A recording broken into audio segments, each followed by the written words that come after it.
जब तक रहेगा सिलसिला माहो नुजूम का, डंका बजेगा चार सुदारुल उलूम का। अल्हम्दुलिल्लाहि व कफ़ा व सलामुन अला इबादिहिल्लज़ीना इस्तफ़ा अम्मा बाद। अल्लाहुम्मा अल्हिमनी रुश्दी व अइज़नी मिन शर्रि नफ़्सी। सामिईन, शव्वाल का महीना 2/3 निकल चुका है। दारुल उलूम देवबंद और दारुल उलूम वक्फ देवबंद के नताइज आ चुके हैं। जिनको दाखिला मिलना था मिल चुका, और जिनकी किस्मत ने साथ नहीं दिया वो रह गए। सामिईन, देवबंद आने वाले हर तालिब इल्म का हदफ दारुल उलूम होता है। क्यों न हो, अल्लाह ताला ने दारुल उलूम देवबंद को वो कबूलियत बख्शी है जो पिछली 1.5 सदियों में एशिया के किसी भी मदरसे के हिस्से में नहीं आई। इसमें दाखिला पाने के लिए तलबा में वो जोश व खरोश होता है जिसकी पैमाइश नहीं की जा सकती। इसी से अंदाज़ा लगाया जा सकता है कि जब तलबा की एक बड़ी तादाद शाबान और रमज़ान की छुट्टियों में मगन रहती है, ऐन उसी दौरान बिहार, बंगाल और दूसरे दूर दराज सूबों के तलबा दारुल उलूम आ धमकते हैं। बिल्कुल इसी तरह जिस तरह गैर मुल्की परिंदे छुट्टियां गुजारने के लिए हिंदुस्तान की फ़ज़ाओं में उतरे। क्या जुनून होता है। शाबान और रमज़ान तैयारियों की नज़र हो जाते हैं। 2 महीने का वक्त लम्हों की तरह चुटकियों में निकल जाता है। शव्वाल आता है, इम्तिहान की घड़ियाँ बे आवाज़ पा आहिस्ता आहिस्ता बढ़ती चली जाती हैं। फिर वो साआतें शुरू हो जाती हैं जिनकी तैयारियों के लिए 2 महीने की कुर्बानी दी थी। इम्तिहान आता है और गुजर जाता है। पिछले कई वर्षों से दारुल उलूम देवबंद ने इम्तिहान का एक नया निज़ाम मुतारफ़ कराया है जिसे मौकूफ़ अलैह कहते हैं। यानी हर जमात की सिर्फ एक और अहम तरीन किताब का इम्तिहान होगा।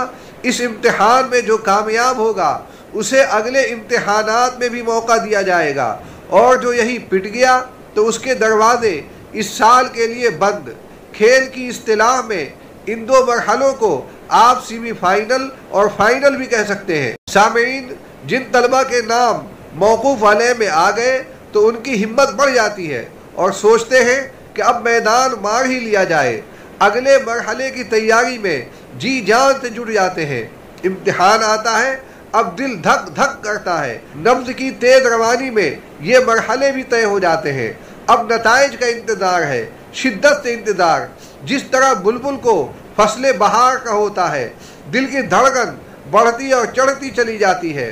सांसें बेतरतीब और ज़हनी तवाज़ुन डगमगाने लगता है। अचानक शोर बुलंद होता है, रिजल्ट निकल गया, नतीजा आ गया। तलबा बावलों और दीवानों की तरह उसकी जानिब भागते हैं। दीदे इश्तियाक से अपना नाम ढूंढते हैं। नाम नज़र आ गया तो भी यकीन नहीं करते। देखते हैं, फिर देखते हैं और देखते चले जाते हैं। अपने फॉर्म और पते का मिलान करते हैं। जब मुकम्मल इत्मीनान हो जाता है तो मारे मसरत के उनकी ज़ुबान साथ छोड़ जाती है। उन्हें समझ में नहीं आता कि अपने इन जज्बात का इजहार किस पैराए में किया जाए। आंखें भीग जाती हैं, आंसू नाले बना जाते हैं। जिन तलबा के नाम नहीं आए वो मायूसी की तस्वीर बने इधर उधर छुप जाते हैं। बिल्कुल ज़माने जाहिलियत के उस बंदे की तरह जो बेटी की पैदाइश सुनकर मुंह छुपाता फिरता था। अभी बहुत से तलबा नताइज देख ही रहे होते हैं कि अचानक एक बाल्टी पानी कोई शरीर मस्खरा तालिब इल्म ऊपर से फेंक जाता है, मगर भीड़ है कि छटने का नाम नहीं लेती। सामीन, जैसा कि मैंने अर्ज़ किया कि तलबा का पहला हदफ दारुल उलूम ही होता है, लेकिन इल्म के ये शहदाई ए प्लान के साथ बी और सी प्लान भी लेकर चलते हैं।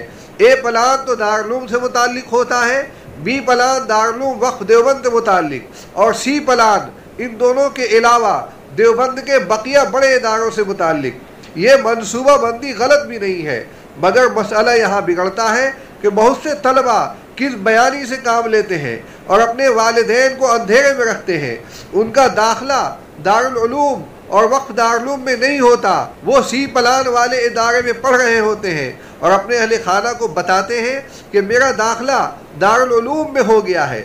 उसके बाद मुतालबात की एक लंबी फहरिस्त भेज देते हैं और कहते हैं कि इदारा बड़ा हो तो अखराजात भी बड़े होते हैं, इसलिए मुझे इतने पैसे चाहिए। माँ बाप भी पढ़ते मसरत में कोई तहकीक नहीं करते, अपनी गिरह और अपनी बिसात नहीं देखते और फरमाइश की तकमील आनन फानन कर डालते हैं। मुझे एक सच्चा किस्सा याद आया। एक तालिब इल्म इंतहाई बदशौक था, पढ़ाई लिखाई पर कोई तवज्जो नहीं थी, किताबों में फेल बहुत होता था। वो जिस इदारे में ज़ेर तालीम था वहाँ का निज़ाम था कि हर बड़े इम्तिहान के बाद मार्कशीट तलबा के घर भेजा जाता। उस तालिब इल्म के वालिद बेचारे अनपढ़ थे, किसी तरह शुरुआती गिनतियाँ ही जानते थे। बेटे की मार्कशीट उनके पास पहुँची तो उन्होंने अपने बच्चे को बुलाकर पूछा कि ये 40, 50, 24, 18 और 28 नंबरात किस तरह के हैं। तो उसने बड़ी सादगी और संजीदगी से जवाब दिया कि अब्बू, आप तो जानते ही हैं कि मैं बीमार पड़ गया था और आपने पैसे ही भेजे नहीं थे, लामहाला दूसरों से कर्ज लेना पड़ गया। ये उसी कर्ज की तफसील है। इसमें बताया गया है कि इन साहिब से इतने लिए, उनसे इतने लिए, उनसे इतने लिए, अब वो पैसे वापस मांग रहे हैं, बराहे करम दे दीजिए।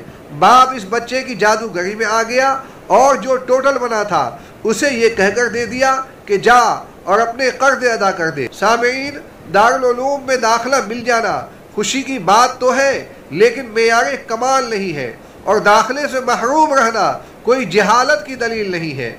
ऐसे बहुत से तलबा हैं जो अपने साथियों में मुमताज़ रहे, उनकी जहानत व फतानत, खुशतालई व खुश तब्बाई के असातिज़ा और दोस्तों में चर्चे रहे। उनकी किताबी इस्तेदाद और तफहीमी सलाहियतों से दूसरे तलबा ने काफ़ी हद उठाया, मगर दारुल उलूम देवबंद में कामयाब न हो सके।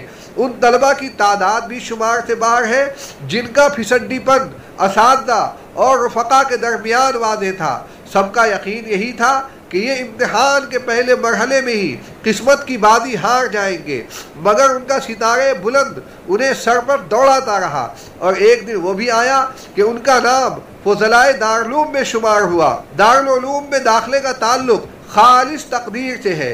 इसीलिए मैं कहता हूँ कि अगर किसी तालिब इल्म का नाम दाखिले में न आ सका तो मायूस और दिलगीर होने की कोई ज़रूरत नहीं। असल ये है कि आप मेहनत करें और जिद्दोजहद करके इतना आगे बढ़ें कि दुनिया आपके उलूम की प्यासी हो जाए। आलम में बेशुमार ऐसे उलमा हैं जिन्होंने दारुल देवबंद का मुंह भी नहीं देखा, मगर उनकी खिदमत जलीला से पूरी कायनात मुस्तफीद है। वो अपने शौक, अपने लगन, फनाइयत और किताबों से हद दर्जा इश्क की वजह से एक दायरतुल मारिफ और इंसाइक्लोपीडिया बन गए। दुनिया भर के उलमा व सुलहा उनसे मिलने को बेताब रहते हैं, उनसे सनदें लेने के लिए परेशान रहते हैं। दूर क्यों जाइए, पाकिस्तान के ऐसे कई उलमा हैं जिनकी कलमी तख्लीक़ात और इल्मी बयानात से उर्दू वाले फ़ायदा उठा रहे हैं। उनमें से बेशतर वो हैं जिन्होंने दारुल उलूम को देखा तक नहीं है। सामीन, रोज़ी और इल्म का मामला तकरीबन यकसा है। जिस तरह अल्लाह ने मखलूक की रोज़ी पूरे आलम में बिखेर दी है, इसी तरह इल्म भी दुनिया भर में फैला दिया है। एक शख्स दरभंगा ज़िला के एक गांव में पैदा होता है, मगर बड़ा होते ही रोज़ी की तलाश में कभी दिल्ली जाता है, कभी मुंबई, कभी बेंगलोर जाता है, कभी हैदराबाद। ये शख्स खुद वहाँ नहीं जाता, उसकी रोज़ी और उसका आबोदाना उसे मुख्तलिफ शहरों और इलाकों में फिराता रहता है। उसे इस बात का रंज कभी नहीं होता कि फला इलाके में कमाने की जगह नहीं मिली, बल्कि उसकी फ़िक्र सिर्फ इतनी है कि ज़्यादा से ज़्यादा कमाए। जब वो ज़्यादा कमाता है तो दूसरी जगहों और शहरों की उसके नज़दीक कोई मानवियत नहीं रह जाती। इसी तरह इल्म का मामला है। हर इंसान का इल्म अल्लाह ने बिखेर दिया है। जहाँ जहाँ से उसे इल्म मिलना है वहाँ वहाँ वो पहुँच कर रहेगा। तालिब इल्म का काम बस पढ़ना होना चाहिए, न कि मायूस और मुनक्कस होना। आपकी किस्मत में जितना इल्म लिखा हुआ है उतना तो मिल कर रहेगा। आपके असातिज़ा ख़ास मशहूर हो या गुमनाम, लिहाजा खुश रहिए कि आप अपनी पसंद की जगह पर नहीं बल्कि अल्लाह की पसंद करदा जगह पर पहुँचे हैं। सामीन, तलबा की मायूसी की एक बड़ी वजह यह भी है कि वो अपने नाम के लिए अल कासमी का जवाज़ चाह रहे होते हैं। वो ये समझते हैं कि इल्मी दुनिया में इस निस्बत की अहमियत बहुत ज़्यादा है, इसलिए ये बहरहाल हासिल होनी चाहिए। चुनाचे वो दारुल उलूम में दाखिले के लिए अपने आप को झोंक डालते हैं, यहाँ से नाकाम हुए तो वक्त में किस्मत आजमाते हैं, यहाँ भी बात नहीं बनी तो अब रोते धोते हैं, हाय मैं तो लुट गया, मैं तो बर्बाद हो गया, मेरी तो इज्जत चली गई। मुझे याद है दारुल उलूम वक्फ का एक तालिब इल्म 3 वर्षों से दारुल उलूम में इम्तिहान दे रहा था और हर मरतबा वही नाकामी। उसका दिमागी तवाज़ुन ख़राब हो गया, कहने लगा कि मैं दीनी लिबास उतार लूँगा, अपनी दाढ़ी छीन लूँगा, दीनदारी ख़त्म कर दूँगा। इतना ही नहीं, वो अल्लाह की शान में भी ऐसे ऐसे जुमले बोलता कि आदमी यकीनन ईमान से निकल जाए। मौलाना नूर आलम खलील अमीनी साहब के पास उसका आना जाना था, वहाँ भी उसने यही औल फौल बका। मौलाना कांप गए, कहने लगे अरे चुप रहो, तुम्हारा दाखिला दारुल उलूम में हो ही जाएगा। चुनाचे सिफारिशी कोटे से उसका नाम आ गया। ये सोच गलत है, उसे दिल से खुरच कर निकाल फेंकना चाहिए। मैंने पहले भी कहा कि असल चीज़ इल्मी इस्तेदाद है। अगर सलाहियत ठोस है तो खाही न खाही लोग आपके गिरवीदा हो ही जाएंगे, वरना तो बेशुमार फजला हैं जो अपने नाम के साथ अल-कास्मी लगाना ख्वाब में भी नहीं भूलते। सलाहियत से खाली हैं, इसलिए बाजार इल्म में उनका सिक्का नहीं चल सका। अब तो कास्मी निस्बत भी गुडमुड़ होकर रह गई। देवबंदी तो देवबंदी, बाद बरेलवी भी ये निस्बत इस्तेमाल करने लगे हैं। पता ही नहीं चलता कि ये कास्मी साहिब किस इदारे से फारिग हैं। फजलाए दारुल उलूम और वक्फ के अलावा कई ऐसे इदारे हैं जहाँ के फजला अपने नाम के साथ कास्मी लगाते हैं, हालांकि ये गुनाह है। दारुल उलूम का दारुल इफ्ता लिखता है। उर्फ आम में कास्मी का इतलाक उस शख्स पर किया जाता है जिसने दारुल उलूम देवबंद से फरागत हासिल की हो, इसलिए दूसरे इदारे के लिए अपने लिए ये लफ्ज़ इस्तेमाल करना और अपने फजला को कास्मी कहलवाना दुरुस्त नहीं है। इसमें एक तरह का धोखा देना लाजिम आएगा। वल्लाहु ताला आलम। दारुल इफ्ता दारुल उलूम देवबंद। सामीन, हक तो ये है कि अल कास्मी अब वो लोग भी लिखने लगे हैं जिन्होंने दारुल उलूम से आलमियत का निसाब ही नहीं पढ़ा, बल्कि सिर्फ हिफ्ज़ या तजवीद पढ़कर सनद हासिल कर ली। ये भी जायज़ नहीं है। कास्मी लिखने के लिए दारुल उलूम से दौरे हदीस पढ़ना और सालाना इम्तिहान में कामयाब होना ज़रूरी है।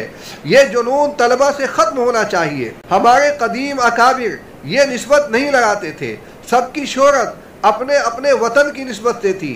कोई नानोतवी था, कोई देवबंदी, कोई थानवी था, कोई कश्मीरी, कोई बलियावी था, कोई अमरोहवी, कोई देहलवी था, कोई सिंधी।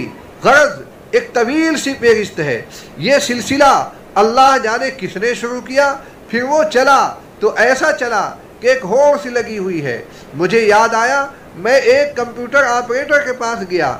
उसकी डेस्क पर हजरत मौलाना मोहम्मद सालिम कास्मी रहमतुल्लाह अलैह की सनद मुसलसलात रखी हुई थी। सनद के मतन में उस तालिब इल्म का नाम भी लिखा था जिसके लिए सनद जारी हुई थी। उसमें नाम के साथ अल कास्मी भी लगा हुआ था।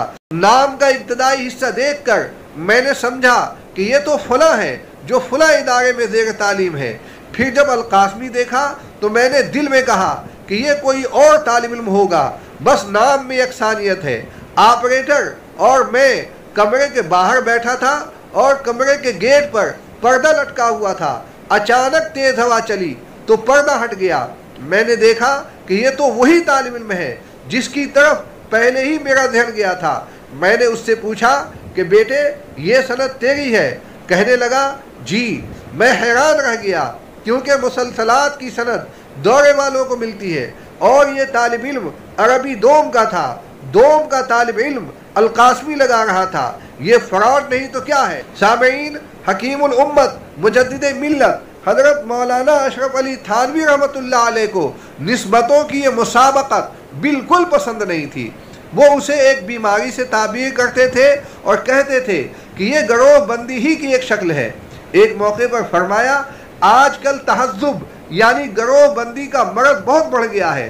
कोई अपने आप को खलीली लिखता है, कोई रशीदी, कोई कास्मी, कोई उमूदी, यहाँ तक के कोई अशरफी भी लिखता है। फरमाया कि कौड़ी को तो है नहीं और बताएं अशरफी।